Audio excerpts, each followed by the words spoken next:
Most of you have probably heard much of this before. If not, well, then you're going to hear something new, I guess.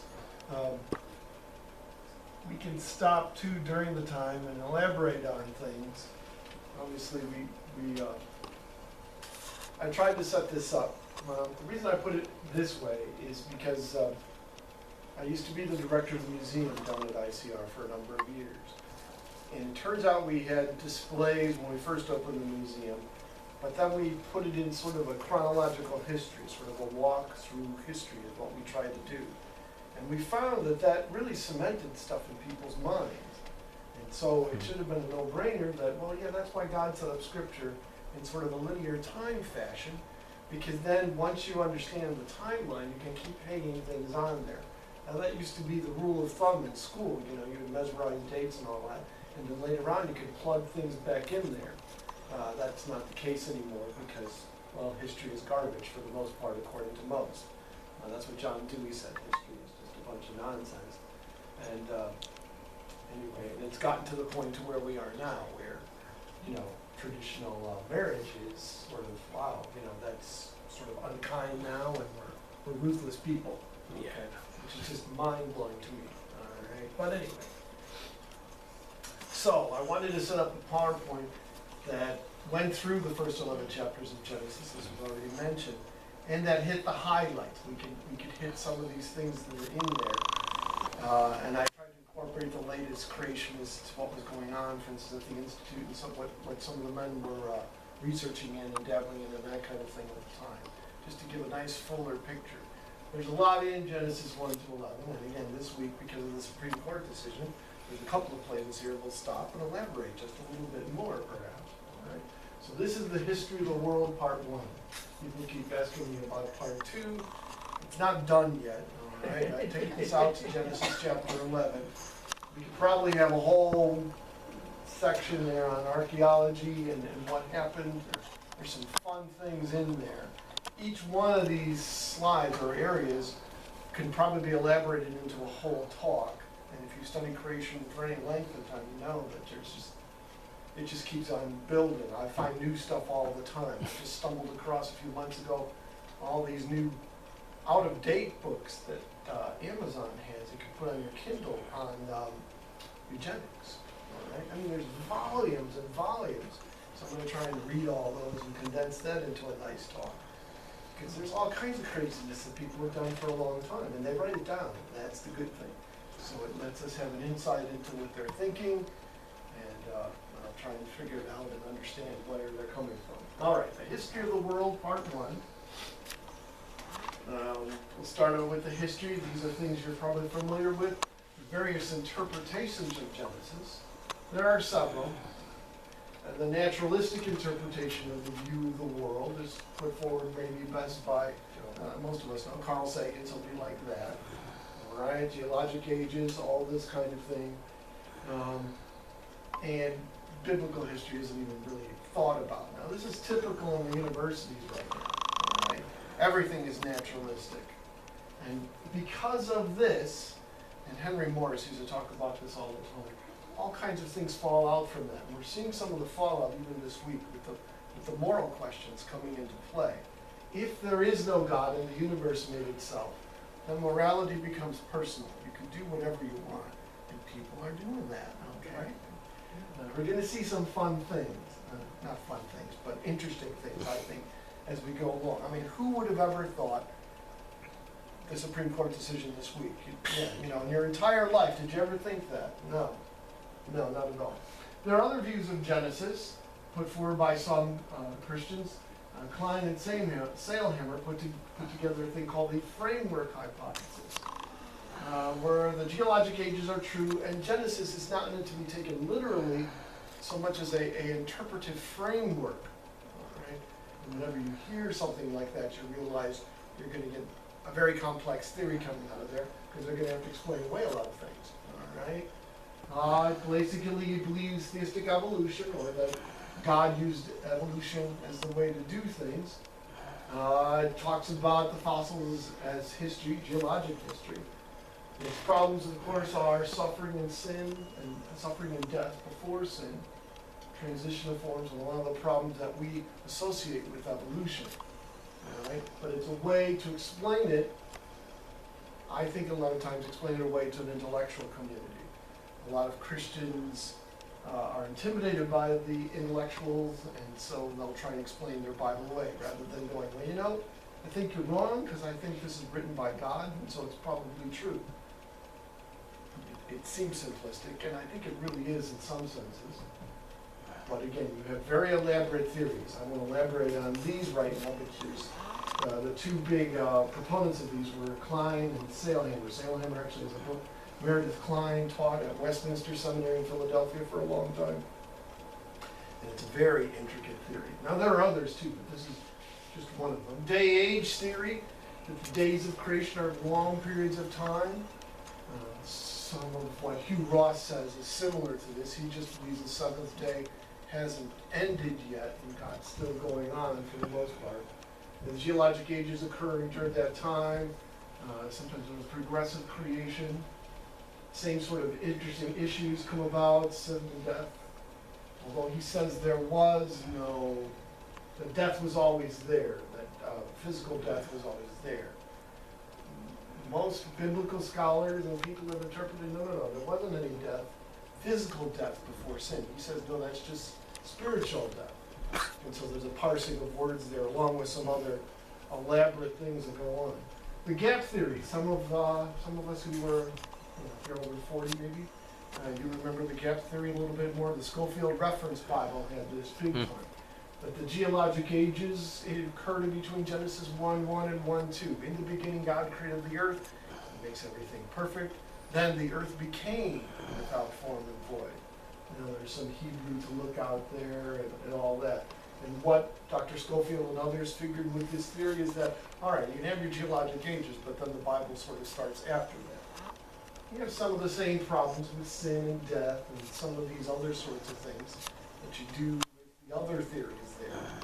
Again, death before sin. Through one man's sin, death in the world, that man was Adam. If you've got millions of years of suffering and death, it seems to be an issue, okay? You got all these dead things in the ground. What is it all about? Finally, Dr. Henry Morris, like to call himself the literalist position. The geologic ages are wrong, special creation right. Most of the geologic columns formed during the flood of Noah. Okay, no problems with the biblical eras, some problems with geologic history and various other things. Right? And that's why when we were at the Institute, that's what we worked on. We worked at looking at the science to see if we could find places where assumptions were made that could better fit it into Genesis. That's why we had a huge research project with radioisotope dating, the RATE project. If you looked at the books there, that got very complex. It was very interesting. And understanding now is that Dr. Vardaman and some others are trying to put together a RATE 2 and take some of that research a little bit further. I just heard about that the other day. So that's exciting because that's a huge question that we always got. What about the age of the earth and radioisotope dating? Most of the people who ask the question have no idea about radioisotope dating. They just know it's a killer question, you know, kind of a thing. And to explain, well, do you know what radioisotope dating? Well, no, I don't. And of course, you're getting into, you know, nuclear physics and all that. It gets a little bit complex, but it's fairly straightforward. We can explain it. So these are the various views of Genesis. Now, it turns out this literalist view was the view a lot of people held for quite a long time. All right, until the late 1700s, early 1800s for the most part. Then people started saying that the geologic ages must be long periods of time. You had Hutton come up with his ideas on geology, and Charles Lyell, and the time seems to start stretching, right? Dr. Henry Morris used to make a joke. He said, you know, when I was in school, that was in like the 30s, he said the Earth was about 2.5 billion years old. He said, now it's 4.5 billion. It's not that long since I've been in school, but anyway, the ages have a tendency to inflate, all right? That's about what it is right now, 4.5 billion years old. And the universe may be 12 to 15, depending on who you talk to, all right? So this is a real. They were doing more precise calculations. That's right. Yeah. There's just a lot of fuzz in the numbers, and we lowered the error bars. Yeah, right. Okay? Radioisotope data. This is getting very interesting. When we get to it, maybe I'll talk about the RAY project. I think we've probably had people talk about that here. All right, let's move on. All right, so the days of creation. What did God make on day one? Well, if you look at it, it doesn't say this in the text, but this is what it's talking about. Space, matter, and time. Now, time's not one you usually think about, but God created time. That's why those interesting passages in like Peter, David, the Lord is 1,000 years. The most scholars say that God sort of stands outside of time. Okay, how do you do that? Well, again, he's God. Ask that question when you get up there. All right. There are some big ones I've got a list of about 20. You know, all right. And you stand outside of time. So he created time. He also created space. There wasn't any space. Again, the typical view of creation some people have is that God, you know, it was dark out there and God put the earth in there. No. There wasn't any space. He made this space. Dr. Humphreys suggests that God sort of stretched out space. And this gets into some of his theories on cosmology there. So he made space and put matter in there. And in this case, Genesis seems to say he put the earth there, all by itself. Now that's, again, different from Big Bang cosmology, which says the earth is probably one of the last things to get here after the galaxies have created each other and the stars, and then the solar group, our local group, and boom, then the earth. The Bible seems to have us just the opposite. The earth started first, the rest of the stuff comes along later as window dressing. Day and night cycle started. The evening and the morning were the first day. The evening and the morning were the second day. When you read that, you know, why did they do it over and over and over? Right? Now that I'm a parent, I understand why God repeats that. As God's children, we repeat it over and over. And still people go, no, those aren't real days. Those are something else. And you know, all right, perhaps angels were created. Angels were messengers from heaven to earth to do various things. This is what Henry Moore suggests from Psalm 104. All right. How was the universe created? Here's what I mentioned before. Dr. Humphreys suggested that the heavens, he stretched out the heavens like a curtain, spread them out like a tent. All right? That God spread out space and time. Now, he's modified his theory lately. I didn't review his modification, so I'm not totally familiar with it. But again, the creation of space and time. Dr. Humphreys has gone into Einstein's theory of relativity and various other things to try and see if there's a biblical interpretation of that. And you can go online and see some of the stuff. It's very interesting. He can play with all those equations and all of that. Dr. Humphreys for many years was at Sandias National Lab working with, well, among other projects, the laser fusion project. This was the idea you take a little bead of what they call tritium deuterium, which is isotopes of, anyway, you focus lasers all around it, eliminate the shadows, it implodes, and then it explodes, and you get some massive amounts of energy. All right. And it hasn't been totally successful. When you mess with stuff like that, it's there's a problem with containment and all sorts of things. But anyway, he was involved in that for a long time. All right, day two, God created the atmosphere and the shoreless oceans. Now, this is something a lot of people don't think about. Even in Peter, it says that God made the earth in the water and out of the water. In 2 Peter chapter 3. Some suggest that everything was water, and that's what God used as he formed things. In other words, he changed water. The water is a very interesting molecule. It's the molecule of life. You know, even the evolutionists say this sort of thing. And it's different from a lot of things. When a lot of things freeze, they do different things than water does. And it's good, because the way water works with us and helps us, we die without water. You know, we're here in California, we know what a drought is. Lack of water is is a problem. All right, but no land, a shoreless ocean, or even a solid body of water, perhaps. All right, and there you can read some other information on that. All right, day three, the land appeared. And this land possibly made out of strata without fossils. At at ICR, we used to take trips to the Grand Canyon every year, and there are some layers in the bottom of the canyon that look like they're perfect for fossils, but they don't have any. They're below the Cambrian, the layers, what's typically called the Cambrian layers. And Dr. Austin suggests that these were probably laid down perhaps on day 3. There wasn't anything here yet, so you wouldn't expect to get fossils in them. And yet some stratification occurred just because of the way the land appeared. Maybe it rose out of the water, some of these sorts of things. Interesting idea. Can't check it.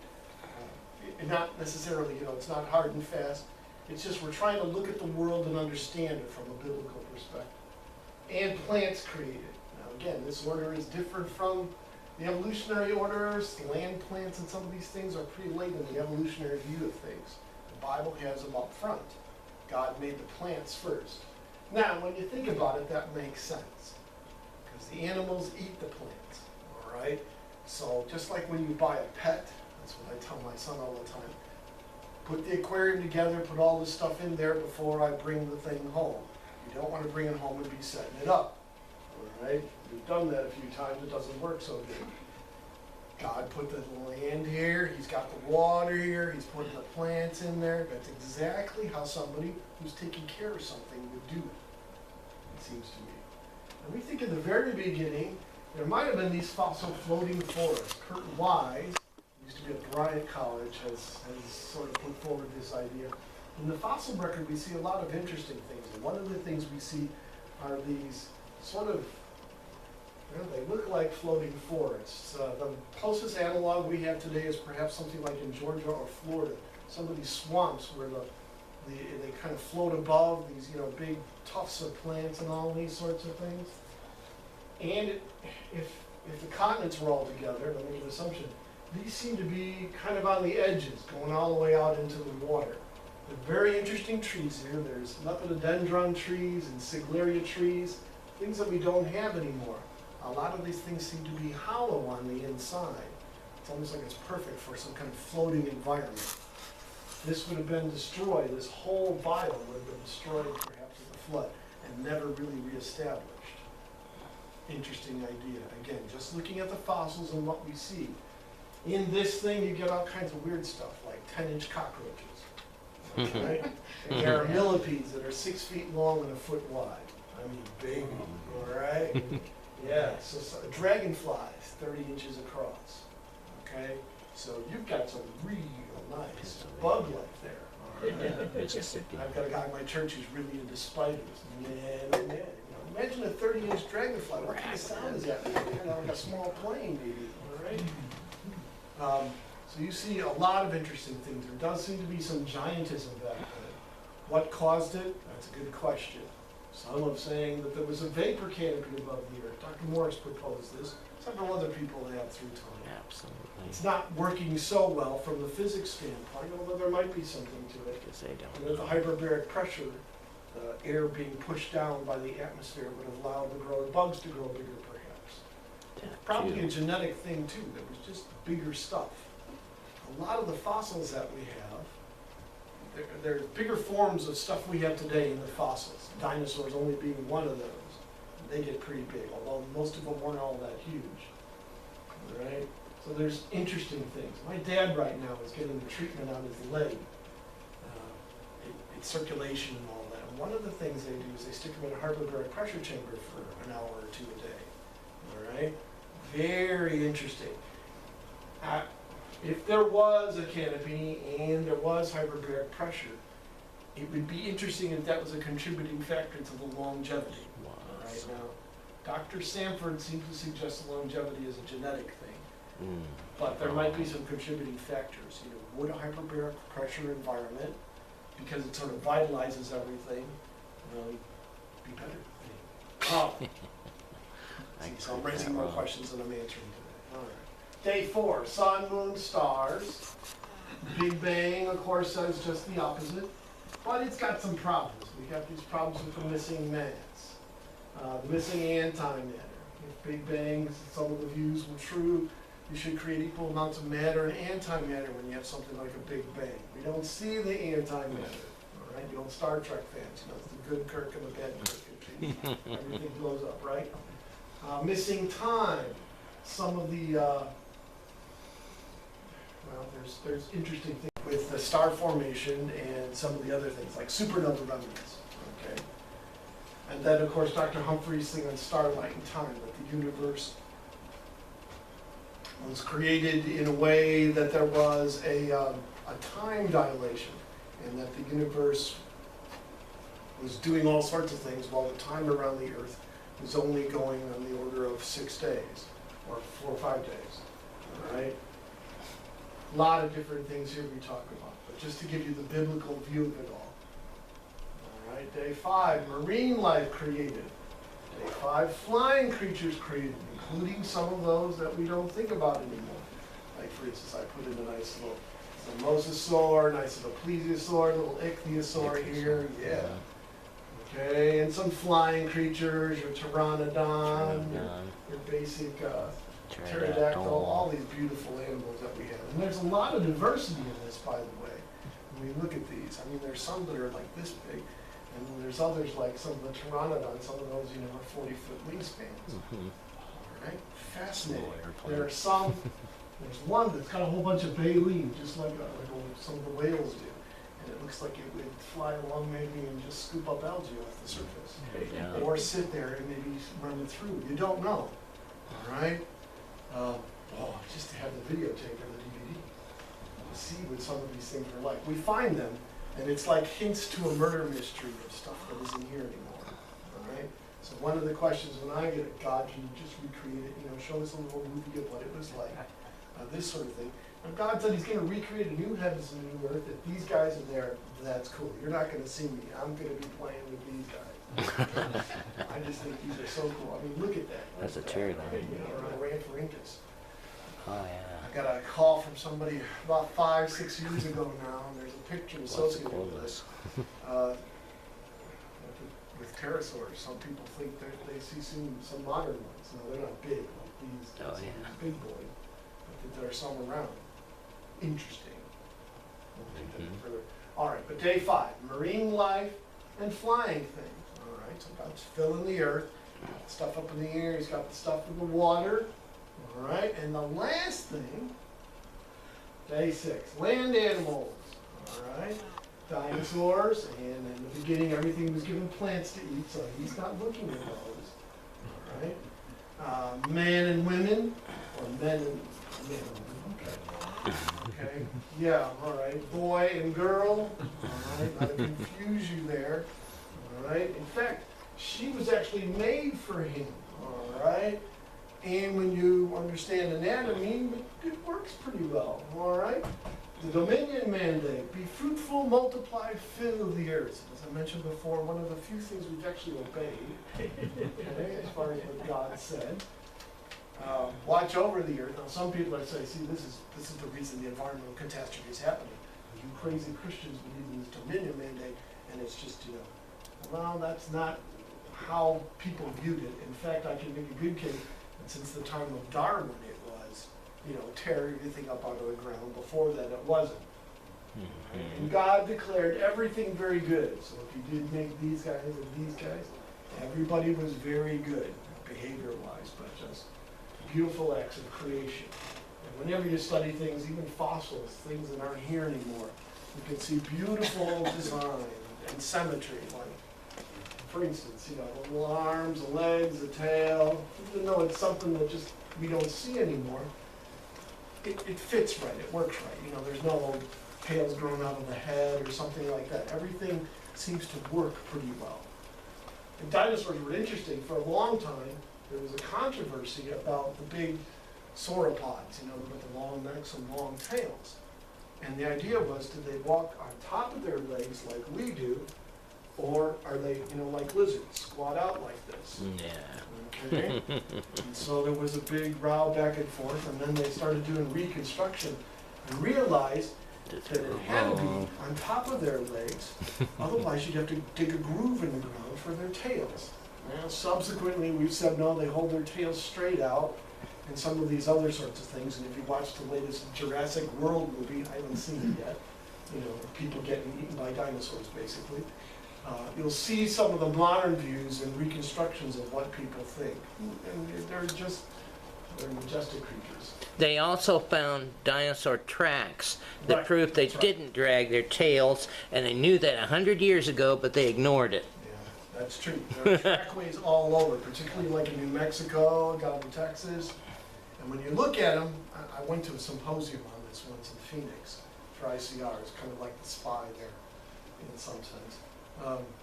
There's places where there's tracks all over. I mean, it looks like a dance party, okay? Now, how do you explain that from a creationist perspective? Very interesting, because they're at several levels, it seems. But it looks more to me like some kind of panic behavior, all right? Water's over there, we're running over here, you know, that kind of thing. Okay. Species, and what God made. Well, this is the science of baraminology now. There's several books out on this.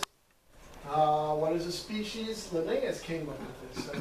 Genesis says it's a kind. The Hebrew word there is baramin. And so that's what he tried to do, the kind. And most field guides, up until maybe 20 years ago or less, were put together that way. You get the genus, species name. You all learned that in school, right? I mean, that's one of the few things everybody kind of likes about biology. Oh, that's why they call them all those crazy names, because they're doing it for a reason. It's a classification reason. And it works pretty well, okay? In fact, it works so well, the evolutionists had to change it because it reeks too much of creation, all right? It seems to put things in groups, and it's very hard to make transitions. Now, when you look at it, it's a thing called cladistics, and it's just messy, okay? It's really messy and hard to understand.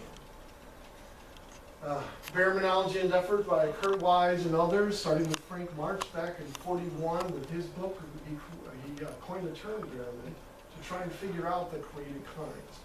And this is where now with computers and lots of things, we can do a lot more research than before.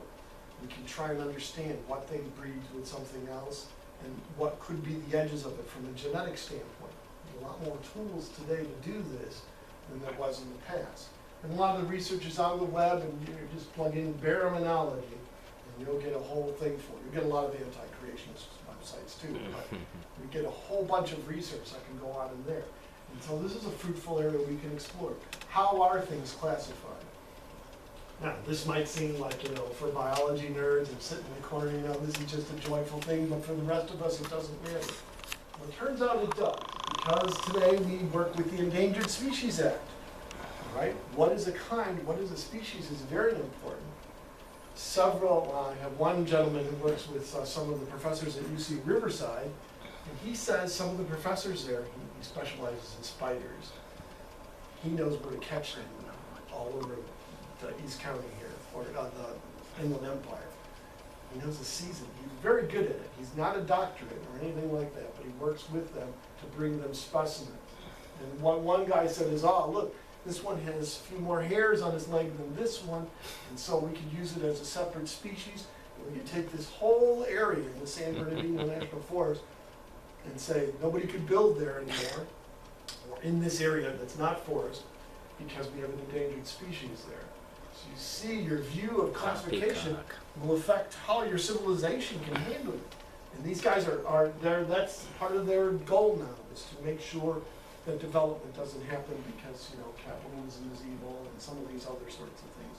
If you want to know where Marxism survives the best, go down to UC Riverside. This is where all this stuff is happening and what the students are being filled with on the inside. All right? And it's anti-everything Scripture talks about, it seems to me. All right? So that's why this is an important thing. Because I think they're crossing the line a lot. They make a lot of species. A person who likes evolution would be a splitter. A person who says, oh yeah, there's all these here and we can make these nice little lines. Creationists would tend to be the lumpers. Oh yeah, this looks different, but we know this is the same type. Right. Just like all the dogs, right? This is, there are all kinds of weird looking dogs. Right? They just had one on the news the other day, the ugliest dog in the world now. It's one of these Chinese crested. It's got big black splotches over here. It looks like, oh man, just put it on. It's misery, There's that, and then you get, I have some miniature greyhounds. They're just very regal looking. They sit, always sit like Their nose is out of joint a little bit, that sort of thing. And then, there's some of the slobber dogs, like, a good bulldog or something like that, tongues hanging out. They just love you to death, kind of a thing. Lots of diversity, just like we see among people. You look around, you see, wow, what happened there? A little bit more of a fall on some people than others, perhaps, all right? But a lot of diversity. God seems to really enjoy diversity a lot. So he made a lot of it. Now, when we do it, we don't do that as much, just because it's hard to do, all right? We offer 20 colors of paint. Remember, Henry Ford, when he first came out with his Model T, said, you can have it any color you want as long as it's black. Right? Well, now it's a little bit, now that we have computers, we can go this, and for instance, women have more color receptors in their eyes, so that's why they do, that's a different kind of a blue, that's this kind of blue, it's blue, all right, yeah, all right, okay, whatever. That is So God likes a lot of diversity. He built that into the creation. And in fact, as he built the initial kinds, some of the idea here is that as we go along, these kinds unfold a little bit more. So that each new thing that's brought into the world is a new combination of genetics never before seen. It's like artwork that can make itself and then make itself different. Very cool, I think, when you think of it that way, all right? So everybody is unique. You're here at this time period, and you look this way for a reason. God did that, all right? Okay. Here's one of the books, Understanding the Patterns of Life. And then you can go on Brian Core and other websites that have this. All right. Functional maturity. One of the things about creation is God made it to work. So, for instance, in the Garden of Eden, you had fruit trees bearing fruit. They picked the fruit, remember, ate it, and that was where some of everything got started. All right? Adam and Eve were probably full grown, not little toddlers around the Garden of Eden. No, they were full grown. If you, were able to slice them in half and look at their growth rings right there, you would think, or, they look 30 years old, but you would realize, they were literally born yesterday. They were created yesterday, right? Topsoil. So the topsoil usually takes a long time to form from erosion, or that's the way we see someone forming now. But God put it there right in the beginning, okay? Adam and Eve. Adam and Eve. Okay. Then God rested. I'm not saying this is God, so it's a nice picture of somebody resting. Okay, and then we go to Exodus. 6 days shall labor, joy, and work. 7 and don't do any work on the seventh day. And then God gives his reason, because in 6 days the Lord God made heaven and earth, the sea, and all of them that is, and rested on the seventh. Pattern for you to follow. All right? Why did God do it that way? He did it for us. The Sabbath is made for man. All right? That's why Chick-fil-A doesn't open on Sundays. Some of these other sorts of things. And I think God's blessed them for it. All right, so there you go. It looks like it's pretty straightforward, and for many years, couple thousand years in biblical history, there are several thousand actually, that's what people thought. God did it in 6 days. Now, could God have done it quicker? All right, did you see how he did it? Remember how he did it? Spoke and it happened. Did you ever try that? Iced tea. Nothing. All right? God speaks and it happens. It happens all over. I was listening to the New Testament again on DVD. Sometimes I do that on the way to do work and all that. And there are several places where God just, you're looking, Christ is doing these miracles, and what keeps blowing me away is the Pharisees are watching this happen. A guy, should you heal on the Sabbath? And he's over there, just to show you that there, we can't do good things. He heals the guy's hand, and they get mad. Not the fact that a guy with a withered hand has just been healed, all right? It's right in front. It's almost like you should take that hand and just slap them, right? I think, all right? It's just incredible stuff all over the place. And God did it by saying, hand come up. You can't do that unless you're God. All right, here's one that's come into real prominence, and we should do more sermons on these kinds of things, perhaps. The fall of man. All right? Now, today we believe in the fall of man. Christians are the only ones left. Oh, It's too crowded, isn't it? Okay, too much light. Is that better for now? Yeah. Yeah, it's better. All right. That's good. I tried to put the Sistine Chapel back there, if you recognize those paintings. The Garden of Eden here. Michelangelo's a very interesting guy. It turns out he probably had some leanings towards the Reformation. There's some new stuff out on that. But anyway, the fall of man. Man disobeyed God and introduced sin into the world. Now again, the common view among most social scientists and most of the intellectuals today is that man is basically good, it's society that's bad, it needs to be changed. And that's what they're doing, all right? And, oh man, are they doing it? Okay, marriage, that's an obsolete view. It should be because you love somebody. I was reading this week too about the Emperor Caligula. You know who he married? He married his horse, all right? That's coming, all right? That's the next step. Multiple marriages, and then, well, we're in, you know, we love each other. My dog, you can see, loves me, licks me all over the place. Why not? Okay, let's just stop it now. And then we get into, well, we got a little kid present, I won't talk about that. Man's disobedience, death, both physical and spiritual. And Romans seems to be pretty clear on this.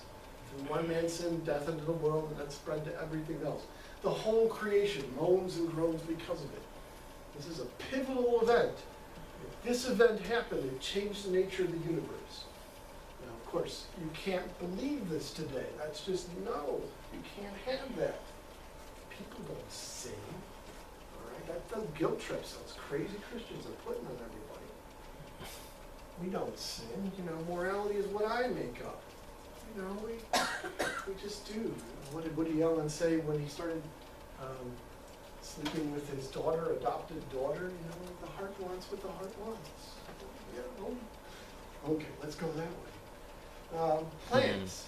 Now this is an interesting thing. We talk about sin, death, and all this. But as some of us were looking into it, the animals still ate plants. Isn't that death? That's the question we get a lot. And of course, the Bible, as you started, one of our people started looking closer into Jim Stanbaugh, the Bible doesn't talk about plants dying as much as withering and fading. You can do stuff to plants you can't do to animals. You can take clippings of plants and stuff and start new ones, all right? It's hard to do that with animals. They kind of die, all right? They lack the nephesh, or the breath of life, okay? And so it's a different sort of thing. It suggests in Scripture that there are sort of two orders of things that are on the earth, the plants, and they have a life, but it's different from the life of the animals and people. This is Impact article number 91, by the way, if you go on ICR's website. I believe all the Impact articles are still there. You can read up on this one. And then the first mention of the gospel, or what they call the proto-evangel. Genesis chapter 3, verse 15. I will put enmity between thee and the woman. A lot of women don't like snakes. All right, that's the surface interpretation of that. Between thee and the woman, people, thy seed and her seed. And here we're talking also about sin. Yeah. There's allusions to that. Bruise your head, you shall, let's see. Crush your head, bruise the, I spelled, I did that wrong. All right. That means the no. This, of course, talks about when Christ would come. This is the first mention of the gospel in the scriptures.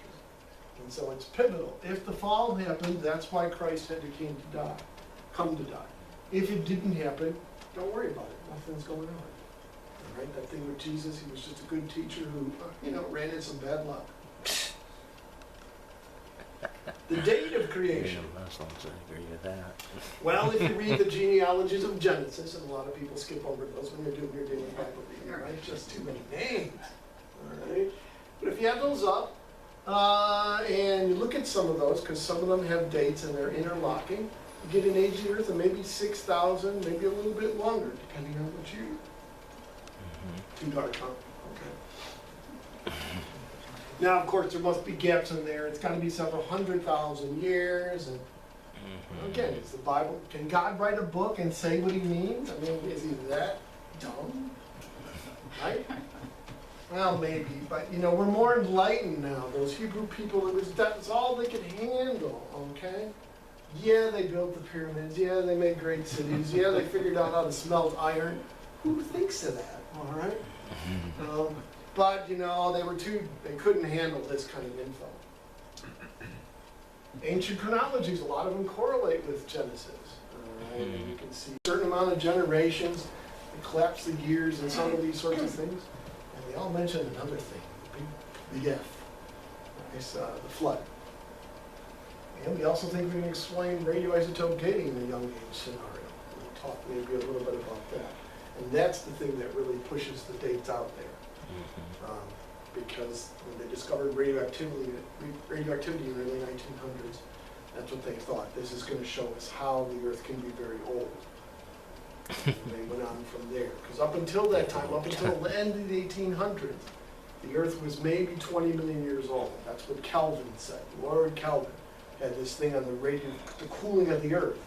And he said it couldn't be any older than that, even if you took a white-hot body and let it cool off. Right? Something like that. Then they found radioactivity and said, see, it can be long periods of time before that cooling happens and all this. It could go on for a long time. So, all right. Something just can't work. Then there was an event called the Great Flood. Now, if there's anything that's more ridiculed in the world, I don't know. The Ark. You know, I just watched. Oh, you've got to watch it if you haven't watched it. Russell Crowe's Noah. Oh, it's awful. Okay. It's one of the darkest movies I've ever seen, too. And the guy who did it is an atheist. And he said it's one of the most unbiblical films of all time. Oh, how is that possible? All right. Well, he did it. Congratulations, yeah. But there's weird stuff in there, like these rock people, okay? And they look like fallen angels. So over there, wow, this is weird. Where did you get this from? I mean, you know, medical marijuana, what? Book of Enoch. And it turns out these are some of the things that are mentioned in the Gnostic Gospels. And in fact, the head rock creature that helps Noah in the movie has a name very similar to some of the ancient Book of Enoch, names of Satan. All right. So yeah, he incorporated some really wicked stuff in there. All right. And Noah's a homicidal maniac. He's getting killed. Right. You know, he doesn't want anybody to survive the flood, humans, because the earth would be a better place. That's kind of what the environmentalists are saying, by the way, today. Okay. And if some kind of plague came along and all the people died, it would be better for the earth. Right. You know, I don't, do they understand that they're people too? But anyway, you've got a real sort of weird sense of things with that. All right. It's an awful movie. Now, some of the things are cool is when the animals come to the ark. It's a beautiful scene. You know, and it might have been something like that. It's very interesting. So even in this man's wickedness of trying to take his story and just twist it into the ground, he's perhaps, there's still stuff in him that's good. In other words, God used him too. How about that? Just like he said. The flood's awful. People are dying all over the place, except for Lamech, who cuts a hole in the side and sneaks in. Oh yeah, that's in the text. Okay? And he tries to convince Ham to do stuff to his dad and all this, you know, while they're on the ark. It's just the weirdest little thing, okay? I thought the one done in the late 90s was bad, where, you know, Lot comes up in a raft up to the side of the Lot. Remember there, Lot? What? Okay, yeah, you just can't believe it. I mean, well, you know, we took poetic license with the story. Poetic license? That's just ripping it up and tearing it. That's not license. That's crazy. Hollywood. Hey, if we ever had a couple of $1 billion and wanted to make a good movie, this is a movie we should try and make to show people what really was going on there. Anyway. But you need to watch it just to see how crazy things get. Anyway. All right, so the ark, and you know, oh no, God couldn't have made an ark big enough for all the animals on the earth. Well, that's not what it says. It says he brought various kinds into the ark, and that's probably a lot less than the species. That's why the species question is important, because it makes the best sense when you use it right in the book, in the ark. How many animals would you need? Well, this has all been worked out by various things, and there's books and videos that talk about these things, how much you would fit. Probably 50 to 100,000 maybe you would need to take on the ark, all right? Depending on how that all works out. God caused the flood. In this thing, they're fighting off these people who are trying to tear up the ark. and they just close the door and the last one hits the side, you know, and all this kind of a thing. But that's not how the Bible talks about it. It says Noah was sitting in God the ark closed for the door. 7 days or so, and nothing happened. All right? So you can imagine the crowds outside. You know, they spray painted the ark or whatever they could do. You know, crazy man on the boat, right? TP going across the top. Right? You can imagine, you know, what would be happening today. And news media would be there, look at the fool on the boat with all the animals. How long can he endure the smell? No. You can imagine what goes on, right? And then it says God closed the door. Right? Nobody's getting in now. Right. Right? You had your opportunity, just like everyone has during their lifetime to accept it. Then God shut the door. And then everything went down. Right? Big time. You find flood traditions around the world, by the way. Interesting, isn't it? If this was just a mythological event centered in the Middle East, how come we've got flood legends all over the place? And these have been collected. You can see these. A good book on some of this is, what's his name's book? After the Flood. He has some of these talked about. He actually has the genealogy. Bill Cooper has this, right.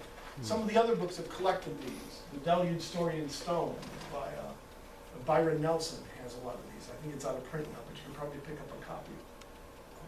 And then the search for the ark. We did a lot of that at ICR. John Morris was involved in some of that. So far, we don't think anybody's found it. But if it's where some people think it is, it's on Mount Ararat, which is, well, let's see, it's right about here. Great place to put something. No, it can't be like in Texas, you know. No, it's got to be right next to Iran, Iraq, Turkey, Russia, Yeah, China. ice Oh, fields. yeah, great place, yeah. And Right? several thousand Maybe feet. it's still there. Yeah, it could. Some people think it's a little bit later. This is where civilization started again. The headwaters of the Euphrates started Ararat and worked their way down, and the Tigris goes here. So that makes sense then. As the flood was lessening and the waters were going down, Noah and his family would work onto the well-watered plains of Shinar, these sorts of things, which generally makes sense. And it's sort of centrally located, you know, location, right? Yeah. So as you spread across the earth, you can go to the Asian continent, the African continent, down to Australia, you know, and then you can get a boat and go over, or, you know, go all the way over here and walk, like some people looks like they did. All right? Because you had a mini ice age after the flood. All right? Very interesting. There was a Chinese expedition, or some that said they found the ark, and they had interesting pictures of walking through these things, but I haven't heard any more about it. I haven't been able to talk to John Morris for a couple of years, so. It's very interesting. They were trying to get it designated as a World Heritage Site. If you found the ark, it would be the greatest archaeological find of all time. Prove Genesis, or at least give support from Genesis back to chapter 6, and a worldwide flood, because you don't get a 450-foot boat near the top of a 14,000-foot mountain without a little bit of water. Okay. Physical causes for the flood, biblical arguments, okay? The earth was filled with violence, that's why God, he broke it up. Need for the ark, if you're going to flood the entire earth, you've got to have a place for the people and the animals. Depth of the flood, the Bible says it covered the whole earth, and when Noah's on the boat, it said 15 cubits and upwards. That's probably how far the ark sank in the water, fully loaded. Noah knew he wasn't hitting the mountains, so it's 15 cubits and upward above all the high mountains. On the earth, because I'm not scraping anything. Now the earth was probably a different topography back there, probably gentle rolling hills, not much in the way of mountains. All that happened a little bit later. All the mountains we have around here are probably post-flood. What was going on at the time. Right. Destruction of all mankind, that was the purpose of it. That's why we don't find ancient cities perhaps from this time period. Although there have been some people who said they find some artifacts that are out of place. Okay? And the way the geologic layers are now, if they found something, they would just maybe reclassify it or something like that. It's interesting. Does God have any of that laying around? No, there's all kinds of fun stuff. I mean, again, God knows what's going to happen and knows how to affect people the most. We might still have some fun surprises left. All right?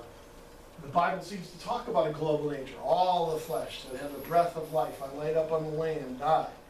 Doesn't include the fish, although we do have a lot of fossil fish, so a lot of them got caught in the crossfire, so to speak. right? Everybody died. That's why you only have 8 people in the ark. So all the genetics of human being went back down to 8 people and then came back out again. Very interesting. We call that in genetics a bottleneck. And then God promised no more floods. If Noah's flood was just a local flood in the Mesopotamian River Valley, as some suggest, he broke his promise a lot of times, didn't he? Well, this is what's been frosting me the last week, the rainbow thing. The rainbow was put in the sky by God to talk about how he wouldn't flood the earth anymore. It's been corrupted now. Stay away, God might use it again. Yeah. Nature of the flood, worldwide, not locals, widespread strata. For instance, we would go to the Grand Canyon every year from ICR. There's strata that cover, good parts of the continent. And so we think these are laid down at the time of the flood. And there's a whole study of geology here we move into. Grand Canyon, A Monument Catastrophe is a good book. If you haven't seen it, and there's a video on that sort of thing that details some of these. Rapid burial, you find fossil graveyards, dinosaurs, just all sort of jammed together. Things we would expect perhaps from a flood, not slowly falling onto a riverbank, getting covered over millions of years. That's how you get nothing. It rots and falls apart and all the rest of the animals come and gnaw on it. Okay? You want a burial ground, you gotta do it fast. Okay, we see this when we see today catastrophes like tsunamis. All right? Or when you look at, have you ever seen the pictures from Pompeii? Ooh, these people are covered. And the ash was so hot that it disintegrated them. But what they had then is like, it's almost like hollow cores, and they fill it with concrete. And that's how they get all those sketches of people doing like this. They were basically incinerated, but they cooled the lava down enough to be sort of well, it's creepy actually, but yeah, cast, that's the word I'm looking for. It's that late, isn't it? Yeah, all right.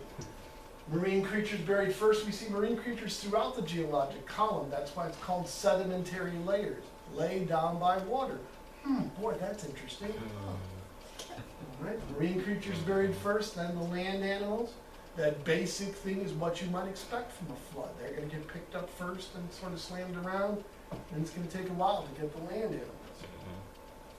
Oceans over the continents, we see that. You can go seashell hunting, right out here in Anzo Borrego. That's where I take my kids. We find crinoids and all kinds of stuff. How did that get there? Wow. Again, it would make sense for a flood thing. Now, it's more complex than I'm letting on. There are various explanations from both schools of thought. But just to let you know, there's a basic thing that seems to fit fairly well. The intricacies, I think God put out there for us to work out over time. Scientists who do these sorts of things. As we all, in our own disciplines, whatever we do, explain God's creation. We do our jobs, we do these sorts of things, and it's all part of God's intricate weave of creation, how we fit into it. All right? Rapid continental movement. This is one of my fun things, I think. And post-flood catastrophes, like volcanoes and places where the ground sort of rubs up against each other, like here. Okay? Rapid continental movement. We think that this was going on at the time of the flood.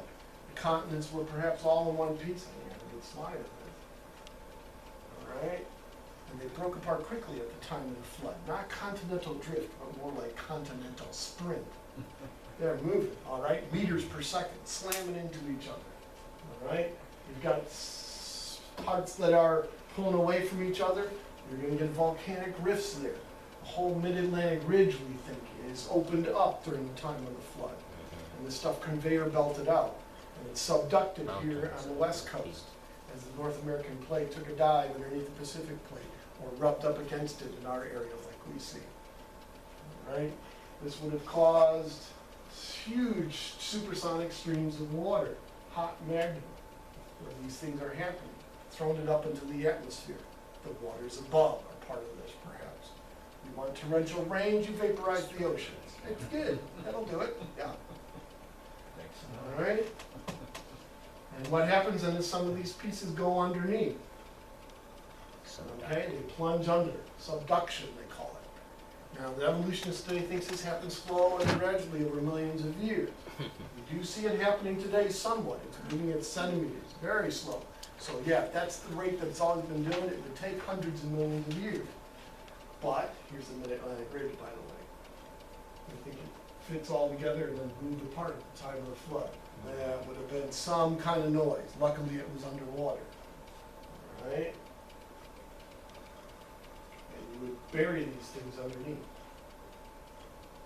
Okay, here's the evolutionary view of how the continents separated. We would say it's probably very similar to this, except the time frame's a lot shorter, a lot shorter. Right? The pieces do seem to fit. The layers from here seem to match up to layers over here. It's remarkable, isn't it? Right? So you're getting a real feel for it now. You can read Genesis chapter 6, you don't get this feel. And these things, big chunks of continents are splitting apart. I mean, that flood must have been the scariest thing so far. It's a lucky that Noah survived. It said God remembered Noah in the ark, and it's a good thing he did, because he probably wouldn't have made it otherwise. What we find is very interesting too. They've been able to look inside the Earth's atmosphere. Or inside the Earth. It's not the atmosphere, it's the Earth. Right? Anyway, what you find down there is these giant cold slabs of stuff. Or blue slabs. Alright? There's these big pieces down inside the mantle. If evolution's true, this stuff melts as it goes under over hundreds of millions of years. If rapid plate tectonics happen and this stuff conveyor belted in there pretty quickly, you might expect to find cold pieces lying there in the mantle that haven't totally heated up yet. Seems to be what perhaps is in there. Now, the way they do this is they throw sounds through the earth. And they can tell densities and how fast it's moving and all that. And that's how they get these pictures. Yeah. Very interesting, huh? Look at the earth, and it will teach thee. Isn't that cool? All right. Hypercanes is another thing you might have. Winds exceeding 300 miles an hour in hurricanes. All right? You can imagine that. An F5 hurricane is what, 185 miles an hour? Right. And things start to tear apart. Imagine twice that, or something around that. Okay, you are going to blow down lots of stuff. And we see geologic layers that seem to have this kind of, catastrophic stuff going on with them. All right, so there's a lot of things that are happening at the time. Rainfall, maybe up to 10 inches an hour. This is all from some of Dr. Vardaman's work. Larry Vardaman was a meteorologist at ICR for a long time, and he tried to sort of model this. We eventually got a supercomputer that was able to do some of this. 4 times as severe as present storms occurred over hundreds of years after the flood. Denuded the landscape, so it ripped all these things through in the water. Okay, imagine that. I mean, we're talking about storms now. Everybody's talking about storms now because it's global warming and this is the end of the world. Well, this truly was the end of the world at that time, all right? And it was a lot worse, okay? Because when God judges things and decides he's going to do it, it happens. And it happens in a big way. And people like Job were living towards, after the flood, right after the flood, we think. And so that's why he's always talking about a lot of weather phenomena in Job. The lands of ice and snow and all of this. And Job was living near the Jordan River. It's like, well, you live near the Jordan River today. Ice and snow is not usually what you think about, but Job was. All right. This is interesting too. How did the animals get it all over the place after the earth? Well, there's been some thought that we had these giant rafts of material that were buried. Dr. Austin saw some of this at Mount St. Helens, where trees and stuff would get buried in large mats. This might turn into peat. You see these giant peat blocks, for instance, in the Midwest and other places, buried in big areas. What he's suggesting is that there is these raftings that happened after the flood, as all these trees and other debris was in the water. After the flood, they would float around, perhaps with animals getting on board. And what we see are various places where animals seem to have gotten off and radiated from. For instance, all the hummingbirds today that we have, you guys like hummingbirds, my wife's really into that. They seem to radiate out here from and then they came to the South United America. States. Okay, that's very interesting. Drop-off place. Okay, and so that's how stuff perhaps got around the world post-flood, although there was a mini ice age that dropped the ocean levels too. But there might be some type of post-flood raft currents. All right, a lot of things to consider here. Evolutionists have been talking about some of these things. As a creationist looks at it, we would ask different questions and go, what do you know? RATE, that's our radioactive decay program. Large amounts of radioactivity decay has occurred, what we found out. Nuclear processes were accelerated during certain periods of Earth's history. So radioisotope dates differ. When you take different methods of radioisotope dating on the same rock, you get radically different ages. Why is that true? That should all be the same stuff.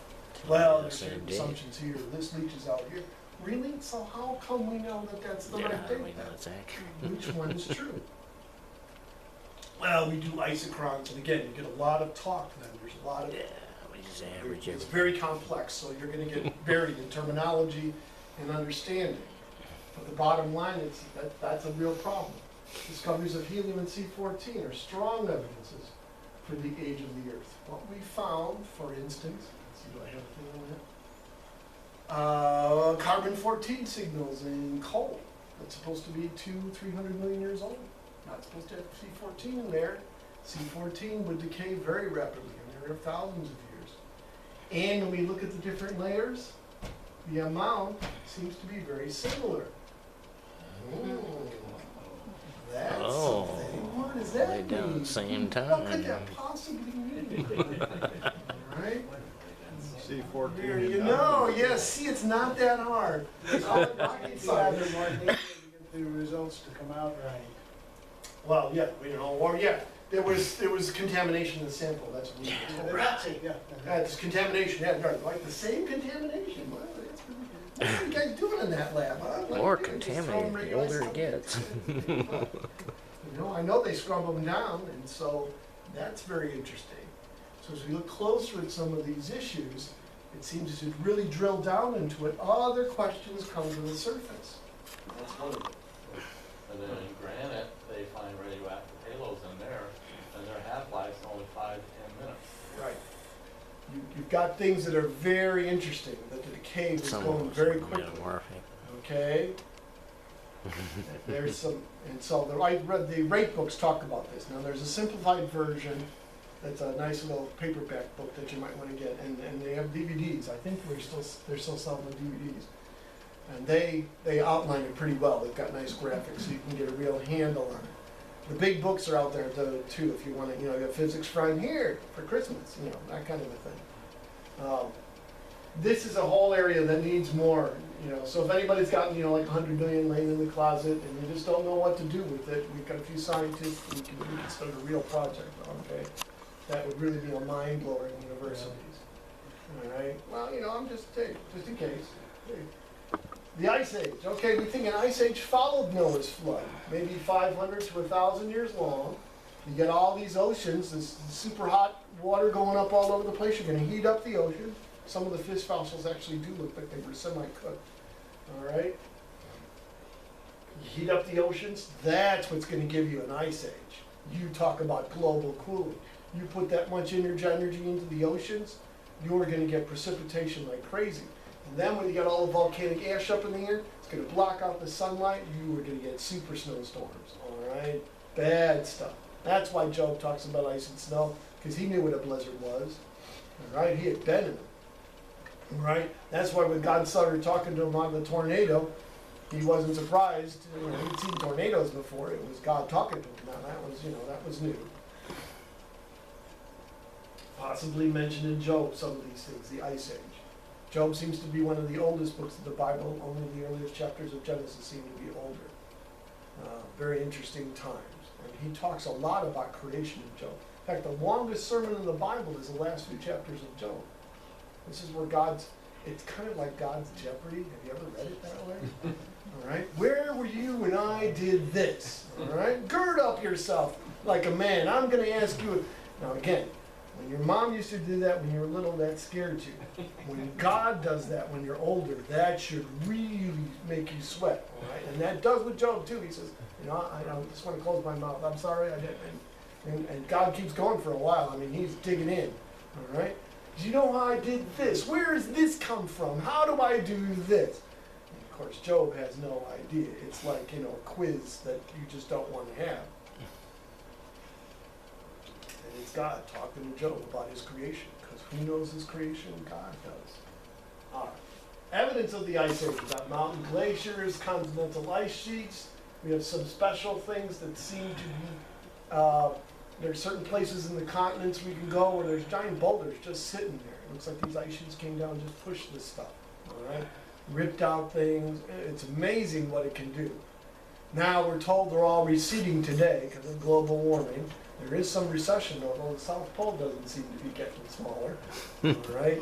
Growing. And as I mentioned before, when somebody asked Vladimir Putin about, global warming, he said, global warming, great, I've got a lot of real estate up here. If it thawed out, that'd not be a bad thing, okay? Striations, you actually see the ice went across this rock and just scored it.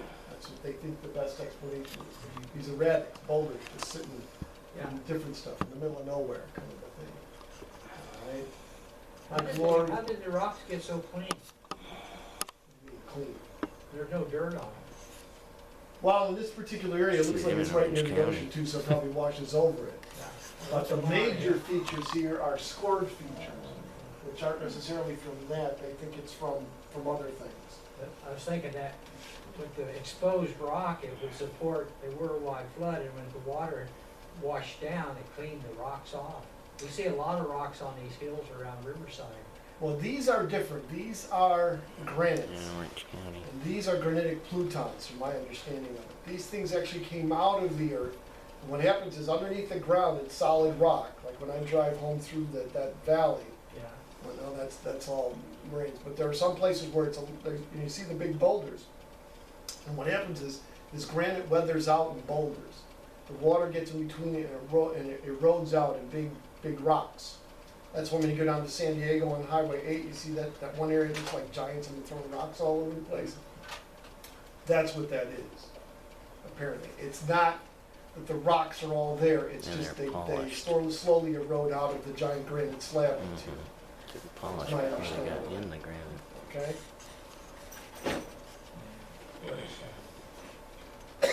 The site you want to see is the Grand Canyon. Or if you ever get up to, not Bryce, Zion, there's a place there where you see cross-bedded sandstone. And it's about 2,500 feet high. And you can see the cross-bedding.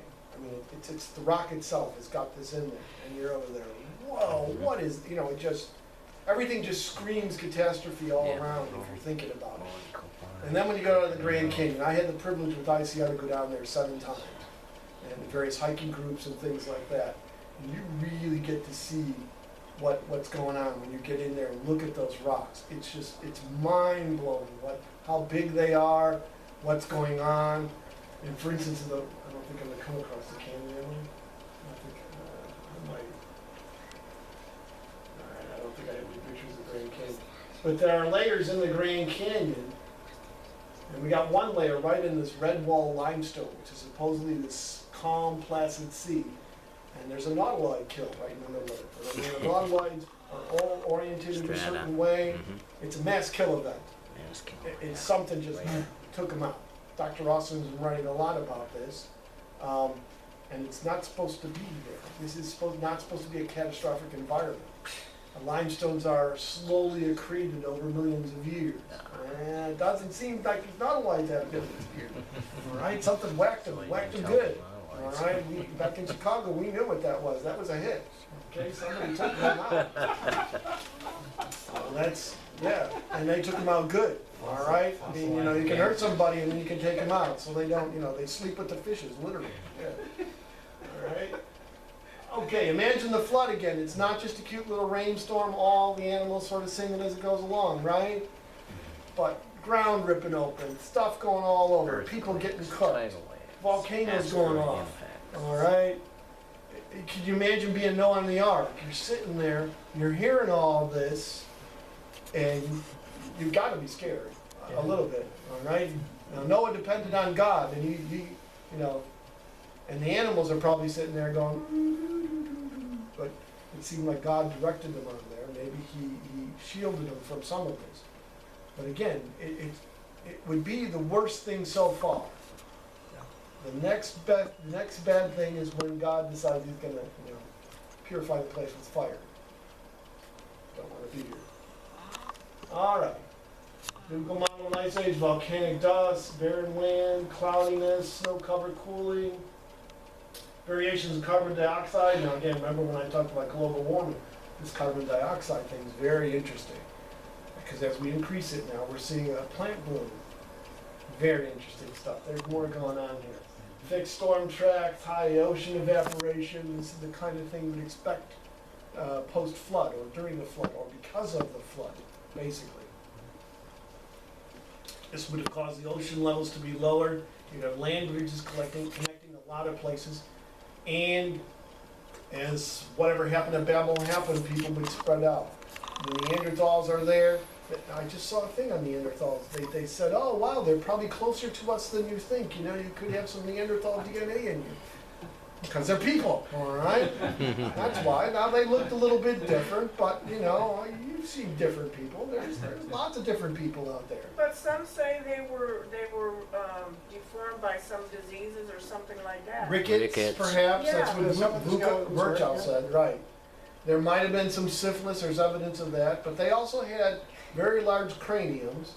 One gentleman suggests they had like a knot back here in their skulls, which would have made them very fast, because some of the evidence is they hunt, mammoths.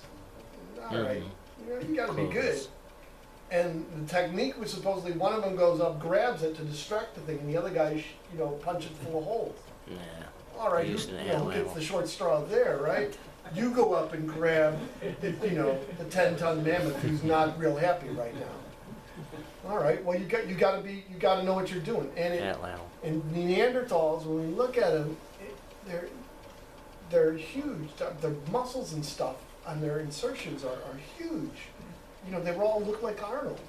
Okay, just beefy. They're born beefy almost. And it's like, wow, what is going on here? All right. Now, there's a lot of research on fossil men, too. There's some suggesting that Neanderthals might have been, 200 or 300 years old, too, at least. Because as you age, several things keep growing, your nose and your ears, all right?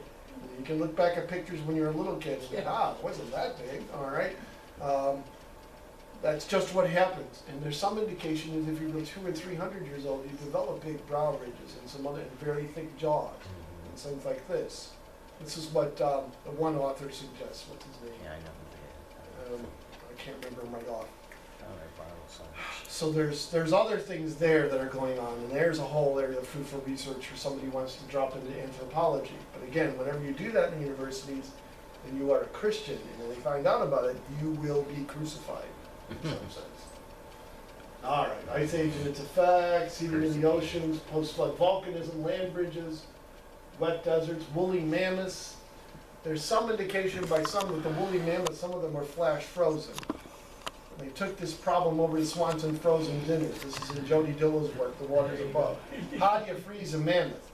And what they did their calculations, and they said you have to freeze the first 6 inches of skin almost instantly. You need a temperature drop that's like 150 degrees or something like that. Now, if you guys are from California, you wouldn't understand this, but back east, the thing we were most concerned about during the winter was not necessarily how cold it was, but wind chill, all right? Because wind chill, it didn't matter how much clothes you had on. If you didn't have enough, you knew, all right? I remember once I was in San Diego going to school at Christian Heritage, and I went home for winter. And when I got off the plane, the wind chill was 80 below zero. They told you don't stay outside for more than a minute and a half, all right? Exposed skin. Oh, yeah, it's brutal, because it'll hurt your lungs, too.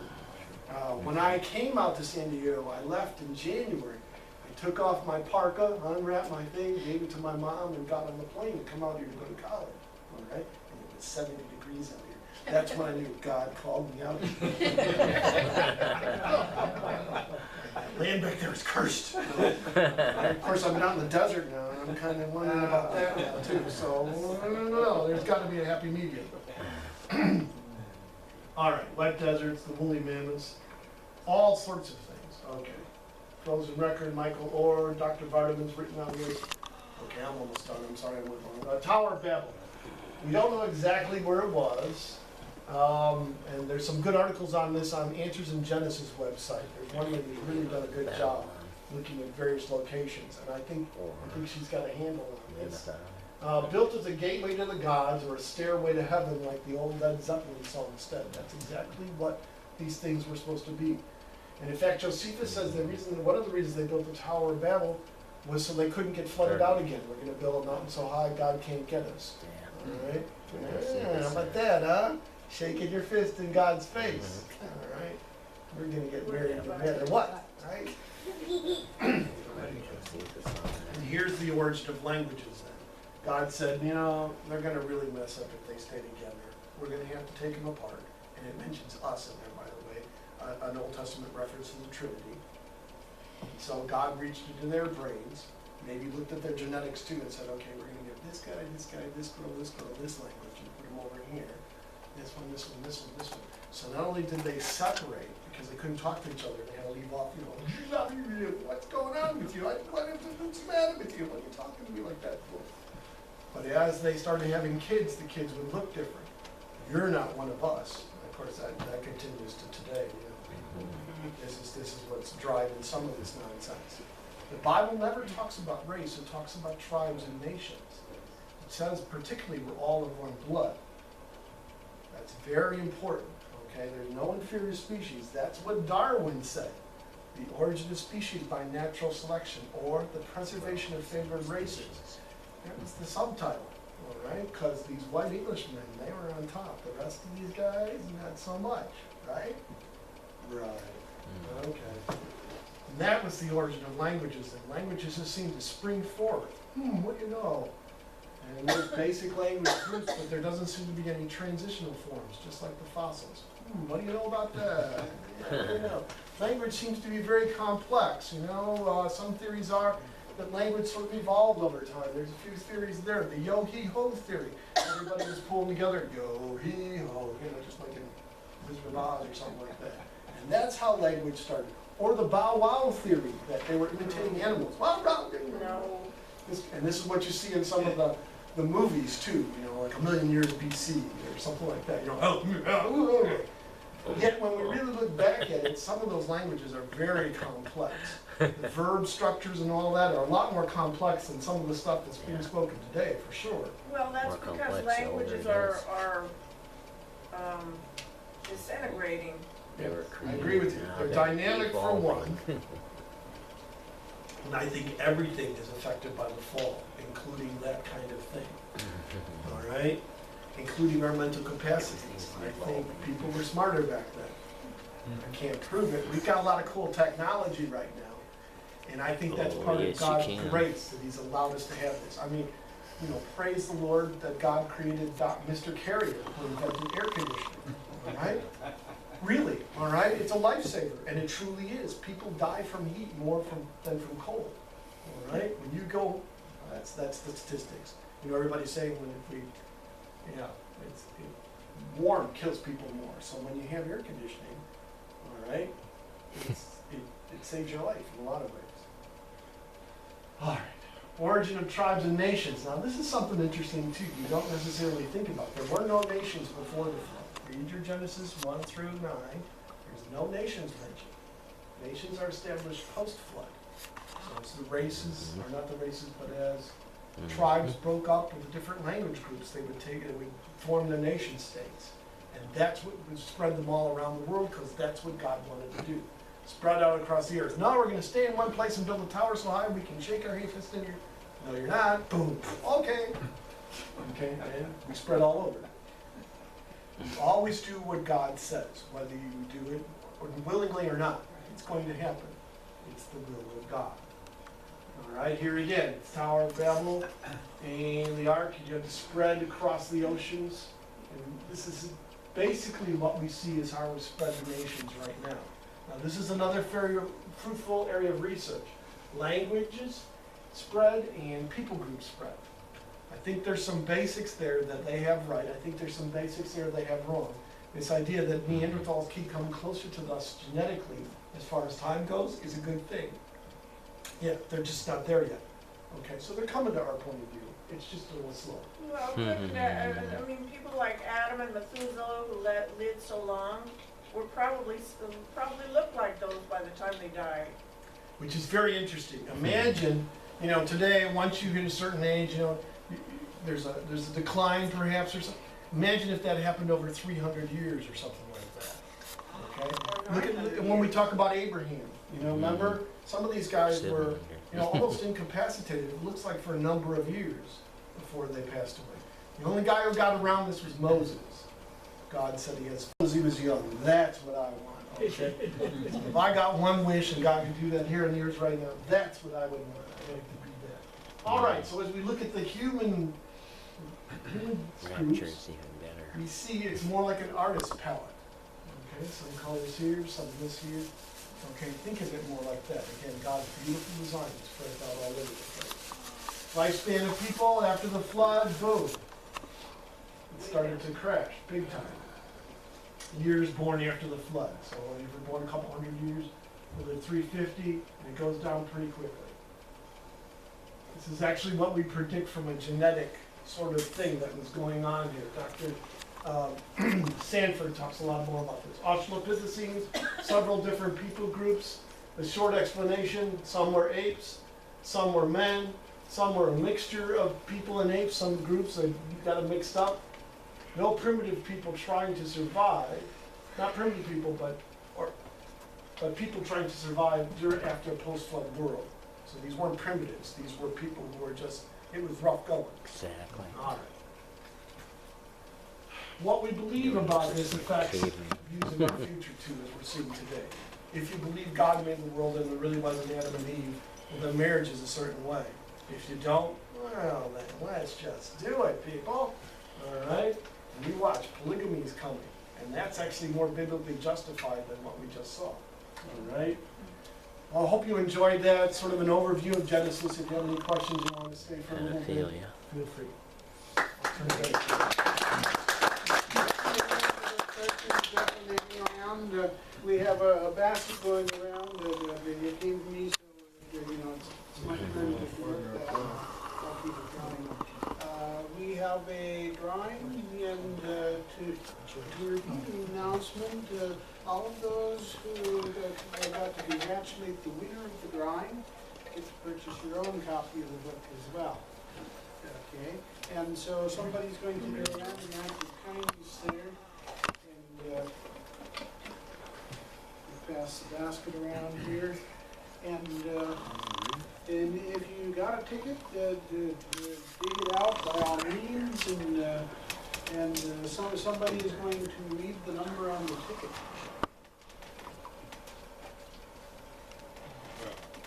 Starts out 626, but I think everybody got that. 715? No,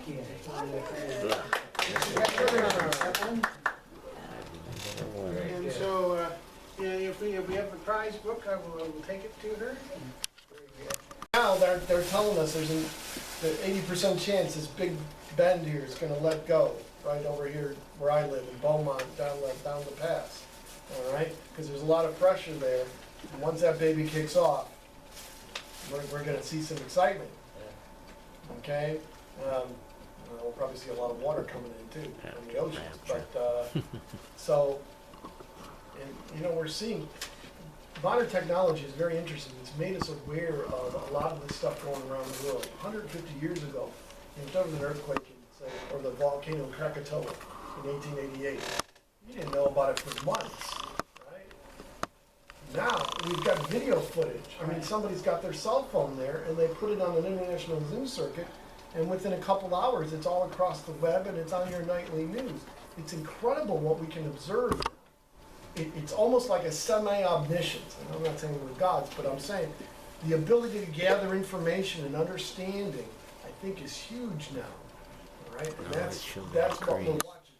And the global warming stuff and all this. As people talk about these big issues, we can actually see some of this stuff unfolding and what it really is. This stuff is wow. I find it interesting that a couple of months ago I Googled how much cloud weighs, and it said it weighs 1.1 million pounds. A cloud? It depends on the size of the cloud. Well, yeah, that's, you know, we're talking about the area, but that's, you know, because water vapor that's in the clouds, Yeah, it's heavy. Yeah, and that's why planes go around some of those. All right, that's where I'm hoping there's gonna be storms up in the mountains this coming weekend apparently, to put out that giant fire. Because we can't do it, God's gonna have to, put it out. It's, anyway, it's real interesting. Now we have computers and stuff, we can do a lot of this modeling. So stay tuned. I think there's a lot of things left to discover too. All right? Always. One of the reasons I'm sad about all the stuff going on in the Middle East right now is because there's archaeological treasure trove over there in Iraq and Iran that I think is being erased. And some of it apparently is purposeful. These guys are going up to old Roman settlements and just wiping them out. All right? You talk about an evil mentality, something that's against God. All right? Why is that? Because it's destroying knowledge. It's destroying evidence of the past.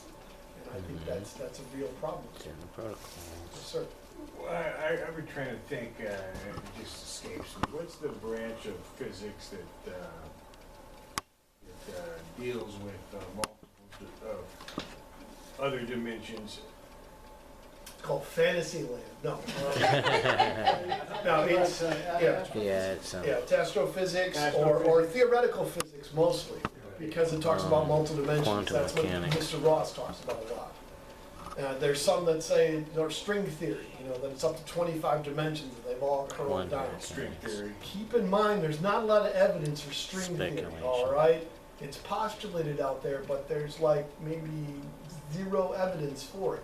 So it's a nice little intellectual thing, but it's not necessarily Einstein, an atheist, in started the it. real world. that's what's theoretical. Well, anything we can theorize about a lot of things. Some theories are a little bit easier than others, like the theory that the Earth is round. Okay, I think we proved that one. It was a good theory, and it held up when we did some work on it, right? String theory talks about dimensions that aren't really here anymore. Well, that's going to be hard to study, huh? Okay? When you're looking for the invisible, what? Now, the question is, why do they postulate all these things? Well, part of it comes from the Big Bang scenario and how we need to explain how that all happened. Because again, they've got to get a universe out of nothing either. We've got a creator that can speak, and the Ice-T's there. They've got nothing, all right? And so you've got to figure out a way to do that. It's tricky, all right? It's very tricky. You can be very smart, and that's still a hard one, okay? To get something out of nothing. Because you know what? You can't, all right? Unless you're God. That's the whole point. So part of that is very theoretical. String theory is one of those. Now, Dr. Ross, again, talks about it all the time. It's very interesting, but even a lot of cosmology doesn't go there. They're looking for the dark matter and some of these other sorts of things. That should be there if the galaxies are that old. Doesn't We don't exist. seem to have them. Supernova remnants, Or- stars blowing up. It only goes back a few thousand years, and then we don't seem to see stars blowing up. Well, if that's true, maybe the universe isn't that old, because we should see those things going all the way back, right? The whole thing with quasars and their quantized redshifts, they seem a lot closer than they are. And when Russ Humphreys looked at it, he seemed to suggest that we're in the center of the universe and there's shells around us. That's not supposed to be, the universe is not supposed to have a center, if Big Bang is correct. So there's all these things out there. And you see the PBS program, Okay, it's so just the sort of, center oh of yeah, Big it's Bang. like this. It's not like this, all right? There's lots of questions, all right? Lots of things we don't know. And we used to say that a lot more. Now we're a little bit more cocky. We think we know everything. And we seem to be getting more like that. We can tinker with everything and it's gonna be all right. Let the government help you. That's gonna be the best thing, right? Because we know and you don't. Yeah, that's always worked in the past. All right? Well, if that worked, then Hitler should still be here. Yeah, Hitler was good. He was a really good organizer. They say if he would have died in 36 or 37, he would have been the greatest chancellor Germany ever had. But then he went a little bit further, okay, and tried to destroy or take over the world. Okay. I had some caffeine before I came. Sorry. Yes, sir. And to go back a little bit to the Hira stuff, where he's presenting his dimension stuff, and interestingly enough, he's putting forward his dimension theory in books for popular consumption. as if they were somehow proofs of his, the being of the universe. And, you know, that's a little caution to us. Our job is a little bit easier because we have the luxury virtually all the time of speaking in terms that our audience can understand. And, you know, with the multidimensional stuff, we have no assurance that Ross knows what he's talking about. Although his degree should indicate that he would, but understanding the dimensions the way mathematicians do, and then having them established as something true of the world are kind of two different things. Yes, just because somebody says something doesn't mean it's true. Yeah, sounds like Charles Darwin. Well, I've been in rooms too, and there's something, he starts talking about certain things, and there's like audible gasps in the room, and people are just, okay? And so I figure, okay, now this one time I went, he was talking on biology, so I'm over there, all right, this is my area, let's see. And I'll go there. He said a couple of things, and I'm over there, no, that's not what the standard community believes. Exactly. So my problem is, he's good at Scientific doing community that, but gets nuts. I think there's some holes in there, all right? I think the worst hole is theology. And when you go back and read his books, he came to the conclusion the Big Bang was correct when he was about 17, all right? This is not necessarily a thought experiment for him. I think it's more an emotional one, all right? And then he went to what's it called? Okay. Caltech. Oh, Okay, Caltech's the membrane school, right? yeah. You come out With of all there. the other occult people. It's the most amazing thing to me is intellectuals are the biggest bunch of group thinkers there are. All right, they talk about, you know, kids getting peer Alex pressure, Crowley. making them do. There's nothing Jack like peer pressure in Parsons. universities. All right, you get out of line, man. Your tenure's gone, buddy. So you think straight. Okay, now there are people who pop out, and they're the brave ones. All right, but his theology, when he reads Genesis and he talks about the days of creation, he pushes these definitions of things right to the edge of possibilities, and it just strains it. Okay, there's no reason to look at it that way, I think. So I think he does violence to Scripture, and I'm not sure the science is with him either. There's been people who critiqued his stuff. Okay, and like I said, the string theory, my understanding is very theoretical and very much not unfounded in the real world.